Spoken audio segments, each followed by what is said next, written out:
kulanti wacan oo wanaagsan daawadayaal ku soo dhawaada channelkeena xigashada wararka. Fadlan haddaad nagu cusub tahay subscribe noo saar sidoo kalena gambaleelka furo si aad u ogaato warbixinada aan halkan idin soo gelin. Fanaanada Nadiira neyruus iyo saygeeda cusub oo ku dhex baashaalaya magaalada Hargeisa. Lamaanaha qarniga oo wacad iyo isku dhaartay hees dareen leh oo ku baashaalayeen qaybta hoose nagula daawo muuqaalka dhaca.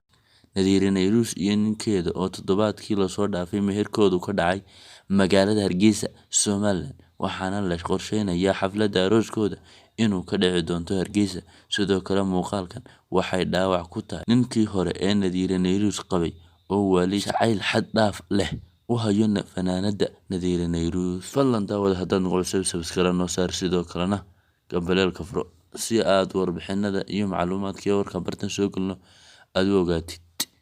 Si share garee like na saar commentigana ka bixi asxaabtaadana la sii wadaag. waan kala bedelaynay bili aadam bangaarin bili aadam bangaarin